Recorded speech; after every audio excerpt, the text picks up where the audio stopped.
이스라엘 왕의 본분이라는 말씀 제목으로 하나님 말씀 전하겠습니다. 오늘은 사무엘상 13장 강의 시간입니다.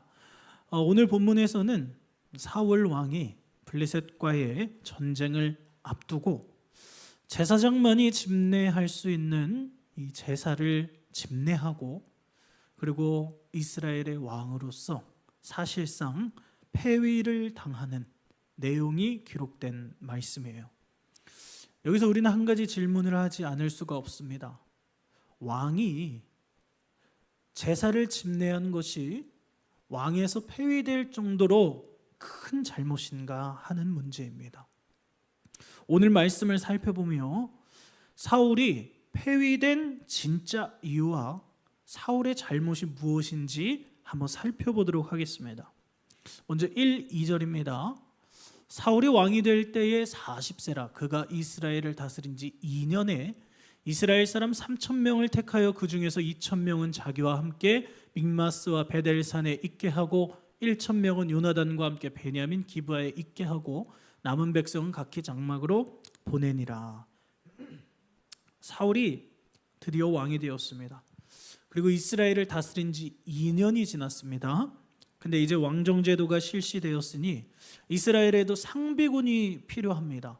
저번에도 말씀드렸지만 왕정제도가 아니면 상비군은 필요치가 않습니다. 이스라엘에게 상비군 개념은 없었습니다.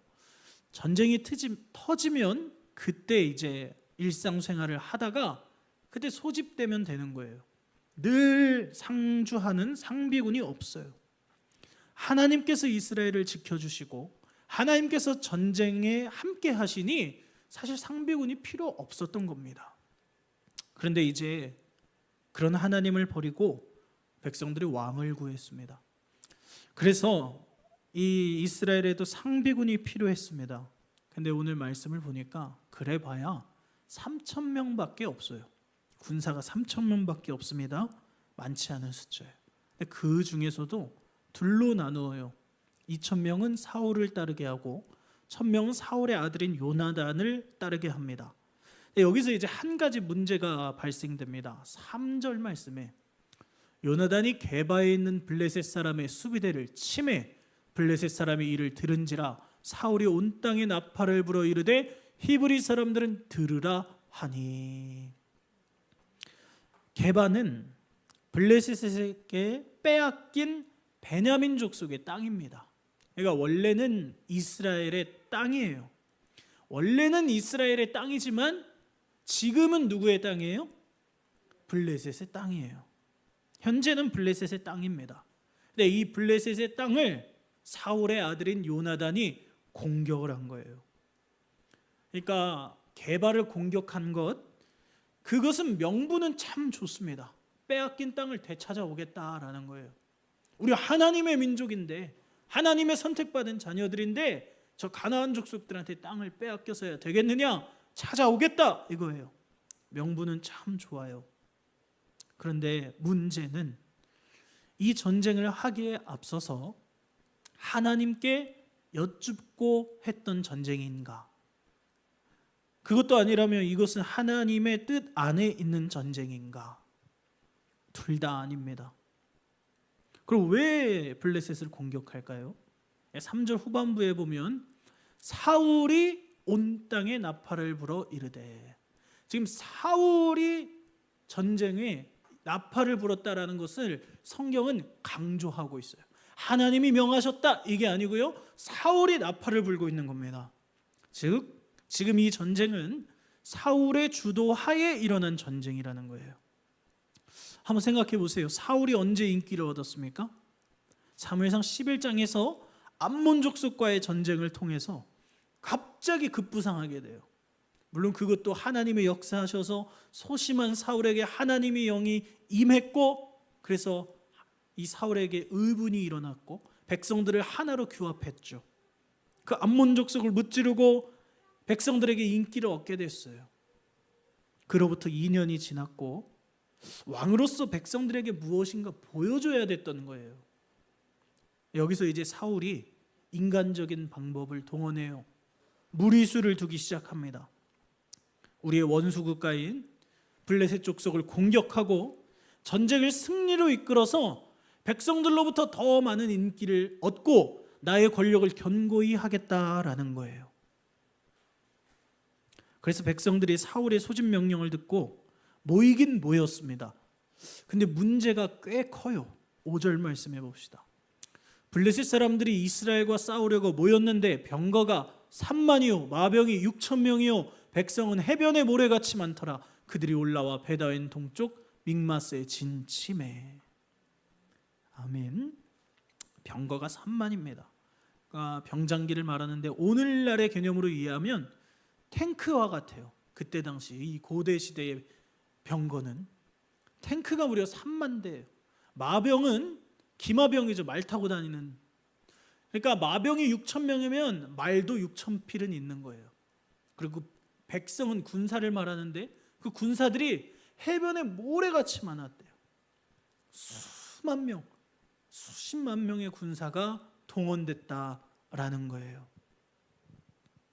블레셋은 안 그래도 이스라엘을 좀 혼내주고 싶었습니다.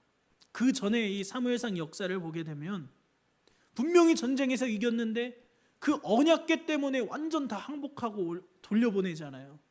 그래서 그때 그 두려움으로 이스라엘을 이렇게 공격하지 못하고 있었고 어떻게 해서든 이스라엘을 혼내주고 싶었어요. 근데 지금 명분이 너무 좋은 거예요.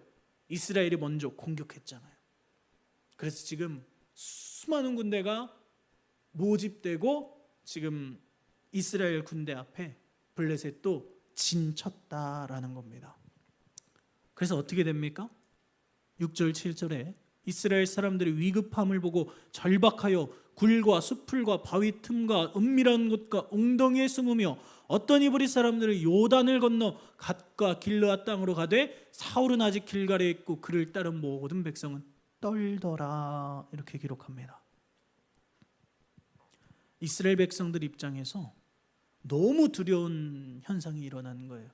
우리는 우리 땅 되찾으려고 공격했던 것뿐인데 게릴라전으로 했던 건데 블레셋은 완전 전면전이었던 거예요. 모든 군대. 그러니까 북한이 가끔 우리나라를 도발하잖아요. 연평도 도발하고. 근데 이제 우리나라가 안 참고 전군을 동원해서 북한을 공격한 거예요.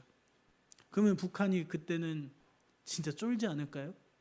아마 이와 비슷한 군사력 차이일 겁니다. 남한과 북한 차이가.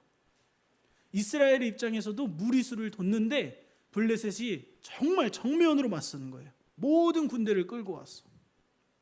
이 상황에 백성들은 다 도망가고 두려워 떠는 거예요. 그래서 사무엘이 어떻게 합니까?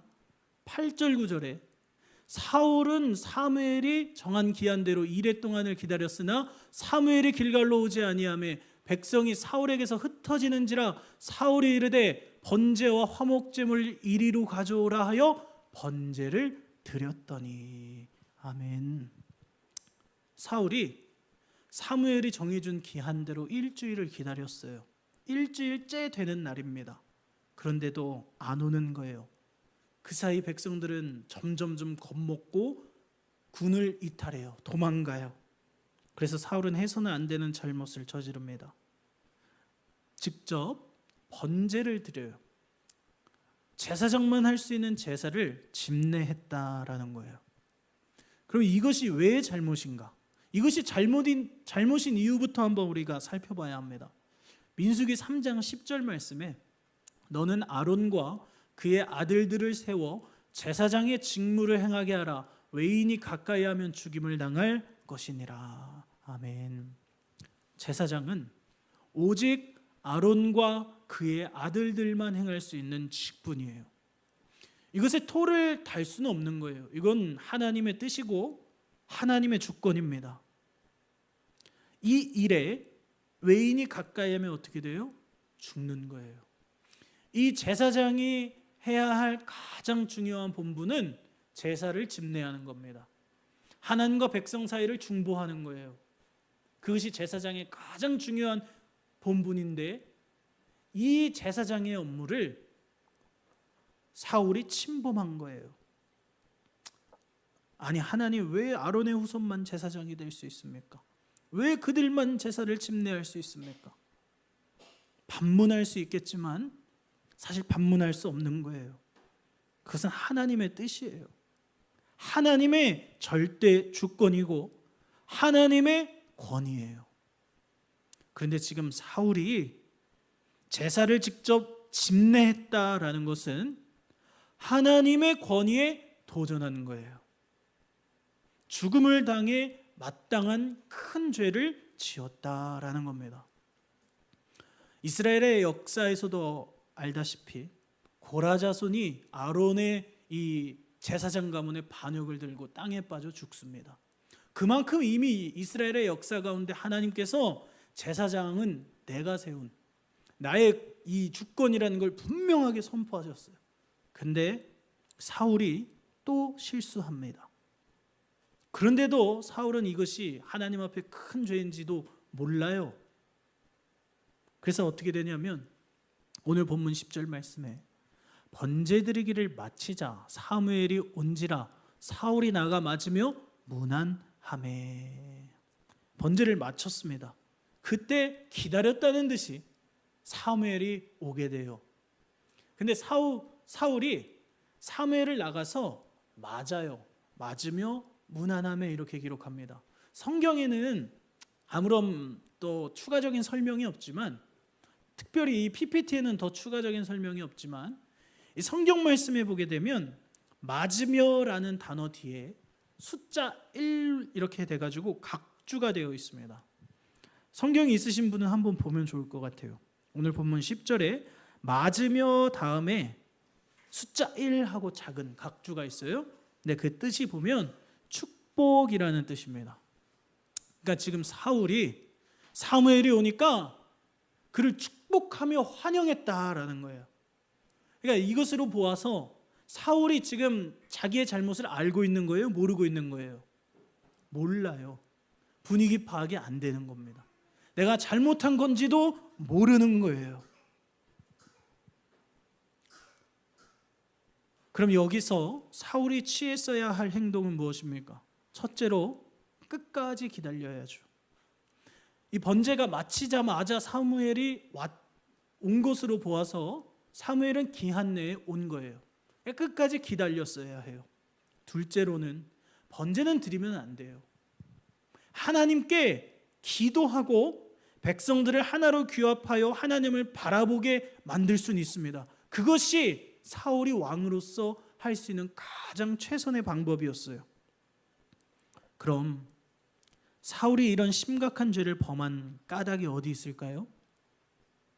지금 블레셋과 일어난 이 전쟁은 하나님의 주권 아래에서 일어난 전쟁도 아니었고 하나님이 함께 하시는 전쟁도 아니었습니다. 오직 사울이 자신의 왕권을 강화하기 위한 명분으로 백성들을 전쟁의 소용돌이로 내몰았다라는 거예요.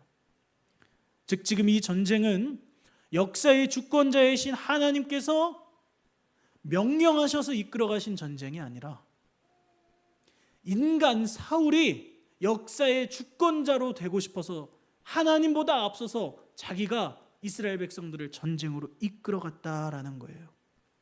이것이 바로 잘못이에요. 여기서 우리는 아주 중요한 신앙인의 자세를 배웁니다. 우리는 하나님보다 앞서면 절대 안 됩니다. 이것을 우리는 반드시 기억해야 돼요. 하나님보다 앞서서 물론 우리의 생각도 있을 수 있고 내 계획도 있을 수 있어요. 그러나 그것을 하나님의 뜻보다 앞서서 행하면 안 돼요.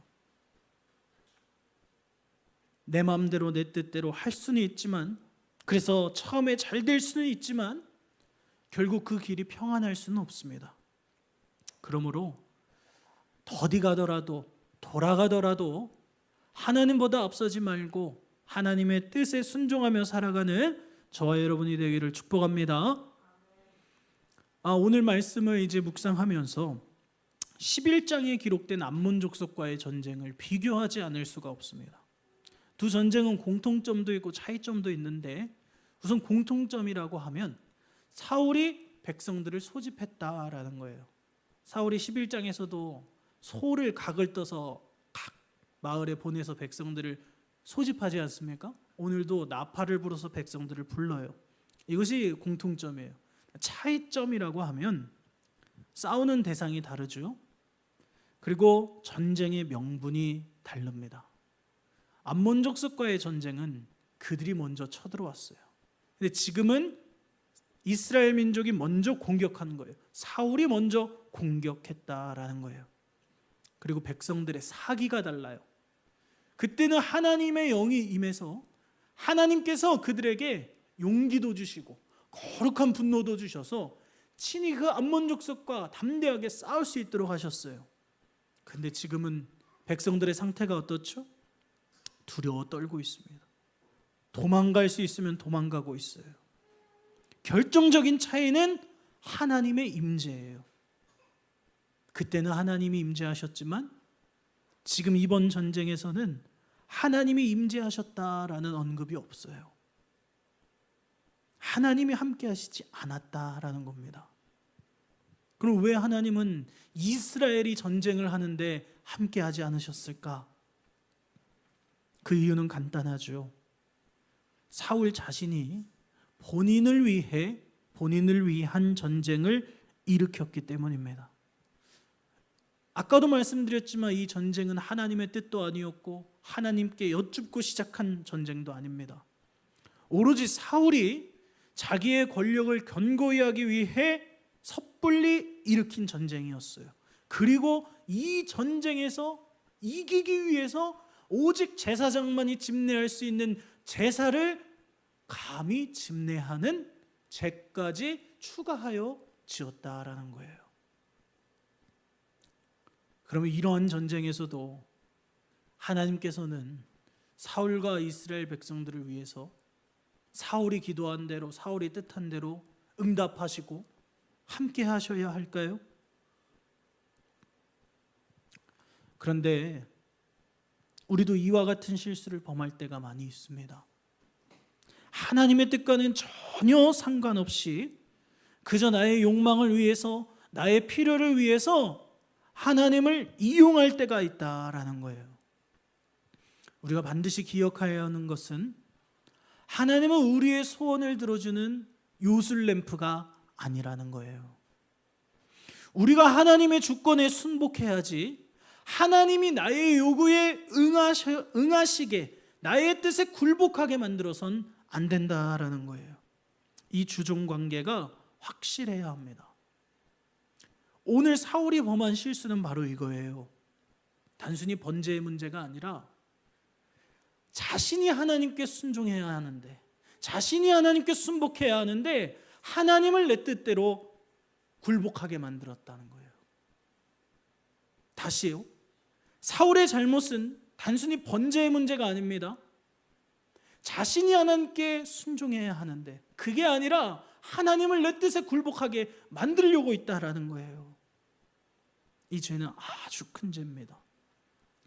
일반 백성이 그렇게 해도 잘못인데 왕이 그런 잘못을 저질렀기에 이것은 더욱더 큰 잘못이에요. 왜냐하면 지금 사울은 이스라엘 왕의 본분과는 정반대로 걸어가고 있기 때문이에요. 제가 PPT로는 준비를 못했는데 13절에 보면 이렇게 분명히 말해요. 사무엘이 사울에게 이르되 왕이 망령되이 행하였도다. 왕이 왕의 하나님 여호와께서 왕에게 내리신 명령을 지키지 아니하였도다. 그리하였더라면 여호와께서 이스라엘 위에 왕의 나라를 영원히 세우셨을 것이거늘. 그러니까 당신이 잘못한 게 번제라고 이렇게 언급해 주는 것이 아니라 명령을 지키지 아니하였대요. 그러면 이스라엘의 왕으로서 지켜야 할 명령, 이스라엘의 왕의 본분이 무엇일까? 우리 사무엘상 12장 1절 2절, 우리 지난주 말씀인데 사무엘의 고별 설교에서 이렇게 말씀합니다. 사무엘이 온 이스라엘에게 이르되 보라, 너희가 내게 한 말을 내가 다 듣고 너희 위에 왕을 세웠더니 이제 왕이 너희 앞에 출입하느니라. 보라, 나는 늙어 머리가 휘어졌고 내 아들들도 너희와 함께 있느니라. 내가 어려서부터 오늘까지 너희 앞에 출입하였거니와. 아멘. 그가 그의 고별 설교에서 서두에서 이런 말을 하는 거예요. 내가 너희의 말을 듣고 왕을 세웠다. 이제 왕이 너희 앞에 출입할 거야. 그리고 뭐라고 해요? 나도 오늘까지 너희 앞에 출입했다라는 거예요. 저 출입이 무슨 뜻일까? 열왕기상 말씀을 보니까 이렇게 말씀해요. 솔로몬이 여호와를 사랑하고 그의 아버지 다윗의 법도를 행하였으나 산당에서 제사하며 분향하더라. 이에 왕이 제사하러 기브온으로 가니 거기는 산당이 큼이라. 솔로몬이 그 제단에 1000번제를 드렸더니 기브온에서 밤에 여호와께서 솔로몬이 꿈에 나타나시니라. 하나님이 이르시되 내가 내게 무엇을 줄고 너는 구하라.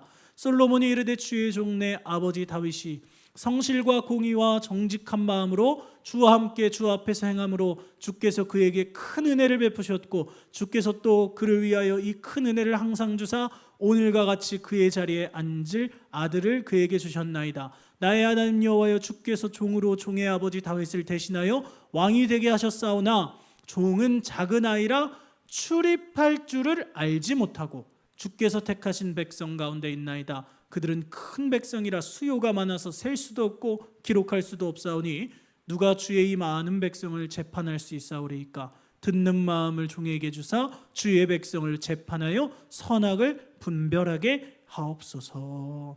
아멘. 다윗의 아들이자 이스라엘의 3대 왕이었던 솔로몬의 기도입니다. 솔로몬이 하나님을 사랑하여 하나님께 1000번제를 드렸어요. 그때 하나님께서 솔로몬의 꿈에 나타나셔서 내가 내게 무엇을 줄고 너는 구하라 말씀하십니다. 이때 솔로몬이 뭐라고 해요? 종은 작은 아이라 출입할 줄을 알지 못합니다 라고 해요. 여기서도 출입이 나와요? 그럼 출입이 무슨 뜻입니까? 솔로몬이 그 다음에 했던 고백을 듣게 되면 그 출입이 무슨 뜻인지 유추할 수 있습니다. 누가 주의 이 많은 백성을 재판할 수 있겠습니까? 듣는 마음을 종에게 주셔서 주의 백성을 재판하여 선악을 분별하게 하옵소서 이렇게 말해요. 그러니까 먼저 이 그의 고백을 보면요, 솔로몬의 고백을 보면요, 솔로몬에게 이스라엘 백성은 자신의 백성이 아니에요. 하나님의 백성이. 9절 보세요. 누가 주의 이 많은 백성을, 내 백성이 아니라는 겁니다. 하나님의 백성이에요. 이스라엘 백성들은. 나는 그저 하나님이 세워주신 거예요. 잠시 맡았던 거예요. 솔로몬의 신앙 고백 위에서 이스라엘 백성의 주인은 오직 하나님이셨던 거예요. 그러니 솔로몬은 하나님께 간구하는 겁니다. 하나님, 저는 하나님도 아니고 부족하고 무능한 사람입니다. 그러니 저에게 듣는 마음을 주셔서, 즉 지혜를 주셔서 당신의 백성들을 잘 맡아 관리할 수 있도록 도와주세요 라고 고백하고 있는 겁니다. 이것이 바로 솔로몬에게는 출입의 의미였습니다. 우리 성경 한 부분만 더 찾아볼게요. 민수기 말씀이에요. 여호와 모든 육체의 생명의 하나님이시여, 원하건대 한 사람을 이 회중 위에 세워서 그로 그들 앞에 출입하며 그들을 인도하여 출입하게 하사 여호와의 회중이 목자 없는 양과 같이 되지 않게 하옵소서. 아멘. 방금 읽은 민수기 말씀에서도 출입이라는 단어가 나옵니다. 이 말씀은 모세의 기도입니다. 모세가 이스라엘 백성을 품고 하나님께 드리는 기도였어요. 하나님, 이 백성이 목자 없는 양같이 되지 않게 도와주옵소서. 성경에서 왕은 백성의 목자로 비유됩니다. 목자가 아침에 양 우리의 문을 열고 양들을 푸른 초장으로 내보냅니다. 출한 거예요. 밖으로 출한 거예요. 그리고 저녁이 되면 한 마리도 잃어버리지 아니하고 다시 우리 안으로 안전하게 들여옵니다. 지금 안으로 입한 거예요. 그래서 양들을 돌보는 목자의 돌봄 과정을 출입이라고 하는 거예요. 즉 왕이 백성들을 출입시킨다라는 뜻은 무엇입니까? 하나님께서 맡겨주신 하나님의 백성들을 하나님의 말씀으로 잘 가르쳐 하나님께로 인도하는 것을 말해요. 그것이 바로 이스라엘의 왕이 가진 출입이라는 왕의 본분입니다. 그러기 위해선 왕이 먼저 모범이 되어야 하고 왕이 먼저 하나님을 잘 섬겨야 했어요. 그것이 바로 이방 나라의 왕정 제도와는 차별화된 이스라엘 왕정 제도의 고유한 또 구별된 특성이고 이스라엘 왕이 반드시 지켜야 할 본분이었어요. 그런데 오늘 본문의 상황을 보세요. 사울이 백성들을 하나님께 인도하기 위해 존재하고 있습니까?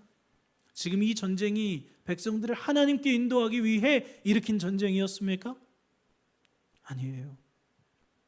자신의 권력을 견고하기 위해 이 전쟁을 일으켰다라는 거예요. 지금 사울은 정치적인 상황, 블레셋과의 국제 외교적인 상황, 그리고 백성들의 민심, 번제라는 하나님을 향한 종교적인 행위까지 오로지 자신의 권력을 위해서 사용했다라는 거예요. 그래서 다시 한번 강조드립니다. 오늘 사울이 범한 잘못은 단순히 제사장이 집례했어야 할 번제를 왕이 드려서 생긴 문제가 아니에요. 이스라엘의 왕으로서 지키고 행해야 할 백성들을 출입시켜야 할 이 왕의 본분을 잊고 오히려 자기를 위해 백성들을 이용하고 무엇보다 하나님을 자기 뜻대로 이용하려고 했던 문제였다라는 거예요. 그렇게 하나님은 사울을 폐위시킬 수밖에 없는 거예요. 하나님 너무하시네. 하나님 자비의 하나님이고 사랑의 하나님이고 용서의 하나님이라면서 어떻게 바로 폐위하셔? 한 번 더 기회를 주셔야지. 아니요. 이 순간은 하나님께서 엄격하게 폐위시킬 수밖에 없습니다. 무엇이든지 처음은 중요합니다. 왜요? 기준이 되니까 그래요. 만약 이때 하나님께서 사울을 폐위시키지 않았다면 2대, 3대, 4대, 5대 왕을 포함하여 이스라엘의 모든 왕들은 하나님께 백성들을 출입시킨다는 그 왕의 본분은 잊고 이 백성들을 내 마음대로 이방 나라의 왕정제도처럼 이 백성들을 내 마음대로 탄압하고 병탄하고 내 권력을 위해서 이용하고 또 하나님마저도 내 뜻대로 주무를 수 있는 그런 아주 이상한 기준이 세워졌을 거예요. 그래서 사울은 폐위될 수밖에 없었던 겁니다. 단순히 제사장이 드려야 할 번제를 이 왕이 드렸다는 이유로 폐위된 것이 아니었다라는 거예요. 그리고 하나님이 뭐라고 말씀하십니까? 오늘 본문 14절입니다. 지금은 왕의 나라가 길지 못할 것이라 여호와께서 왕에게 명령하신 바를 왕이 지키지 아니하였으므로 여호와께서 그의 마음에 맞는 사람을 구하여 여호와께서 그를 그의 백성의 지도자로 삼으셨느니라 하고. 아멘. 하나님께서 당신의 마음에 맞는 사람을 구하여 그를 백성의 지도자로 삼으신대요. 이름이 등장하지는 않지만 이 사람이 누굽니까? 다윗이죠. 그럼 사울과 다윗의 결정적인 차이는 무엇입니까? 목사님, 다윗도 연약한 사람이었잖아요. 실수할 때 있었잖아요. 사울도 다윗도 실수해요. 근데 이 두 사람의 결정적인 차이는 사울은 이스라엘 백성들이 요구한 왕이었고 다윗은 하나님의 마음에 합해서 하나님께서 세운 왕이었습니다. 이것이 아주 결정적인 차이였어요. 이스라엘 백성들은 눈에 보이는 외모를 중요하게 여겼고 자기들을 위해서 앞서서 싸워줄 왕을 원했습니다. 그래서 하나님께서 사울을 허용해 주신 거예요. 그러나 그 사울은 결국 실패해요. 그래서 하나님은 당신의 마음에 맞는 다윗을 준비시킵니다. 그리고 하나님은 이 다윗을 통해 누구를 보내주십니까? 이 다윗을 통해 예수 그리스도를 이 땅에 보내주십니다. 예수 그리스도는 왕 중의 왕입니다. 변하지 않는 진리의 왕입니다. 우리에게 생명과 구원을 주시는 영원한 왕임을 믿으시길 바랍니다. 그러므로 오늘 말씀에서 사울이 폐위된 것은 하나님의 무자비함이 아니라 우리를 구원하시기 위해 인간의 불순종과 폐역에도 불구하고 진짜 왕이신 예수 그리스도의 길을 예비하시는 하나님의 주권적인 은혜이자 또 구원의 역사임을 믿으시길 바랍니다. 오늘 말씀을 정리하겠습니다. 오늘 본문 사무엘상 13장은 이스라엘의 일대 왕이었던 사울이 폐위되는 장면입니다. 표면적으로는 제사장만이 드릴 수 있는 제사를 집례하는 그런 죄를 범해서 생긴 문제인 것 같지만 본질적인 문제는 그것이 아니었습니다.